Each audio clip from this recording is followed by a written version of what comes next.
assessing the prospects for boosting U.S. India trade as the countries forge closer ties. Welcome to VOA Asia Weekly. I'm Chris Casquejo in Washington. That story is coming up, but first making headlines. The U.S. Supreme Court has ruled that race cannot be used as a factor in college admissions. The Supreme Court had previously approved of the use of affirmative action in higher education in decisions dating back to 1978. Japanese regulators have begun a final inspection before treated radioactive wastewater is released into the Pacific Ocean from the wrecked Fukushima nuclear plant.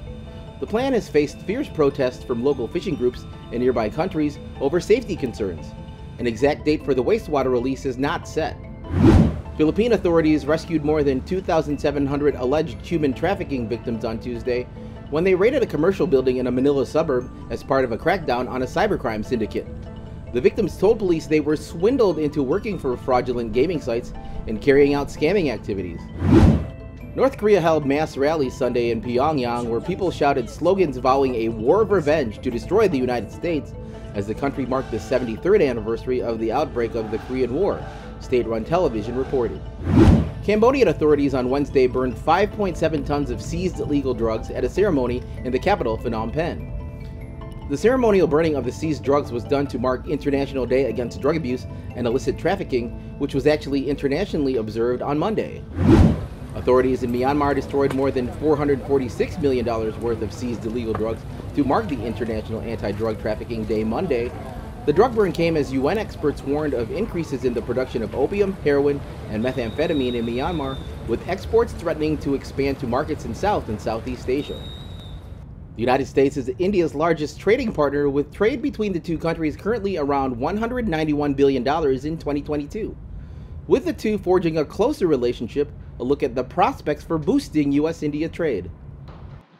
While defense deals between the U.S. and India took center stage during Indian Prime Minister Narendra Modi's visit to Washington last week, on the sidelines they also spoke about bilateral trade.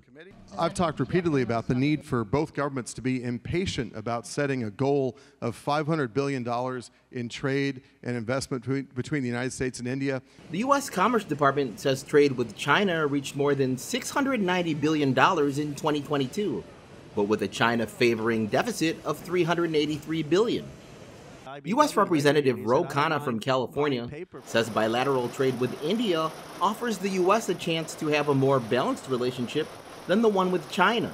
India, with some of the agreements, is going to be buying things from a number of our defense contractors, our defense companies. So they're helping to create jobs here in the United States. And that is where we need to learn from the mistake made with China, which was an unreciprocal trade agreement. The U.S. is encouraging businesses away from China and promoting what's called friendshoring, or doing more business with countries that are political and economic allies like India.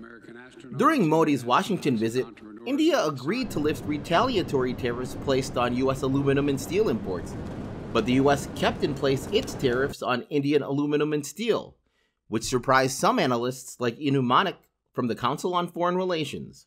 India got a pretty raw deal, and it's quite surprising that the Biden administration did not do anything to remove these tariffs as a signal of support for its growing relationship with India. Manik also says India needs to cut regulations to create a more welcoming environment for U.S. investment. India's had many longstanding restrictions on foreign direct investment. They have restrictions on foreign ownership. In the future, the goal is to expand business relationships as the U.S. continues to expand its military relationship with the world's largest democracy. Finally, South Koreans found themselves a year or two younger on Wednesday. The international method of counting age has replaced the country's traditional method, in which a person was deemed 1 year old at birth. I'm supposed to be 30 next year in the traditional Korean age system, but with this new age system, I became 2 years younger. It's just great to feel like you're getting younger, and I feel a bit of distance from becoming 30. I'm so happy that I can celebrate this year's birthday once again in a younger age. Visit voanews.com for the most up-to-date stories. Thanks for watching VOA Asia Weekly. I'm Chris Casquejo. See you next week.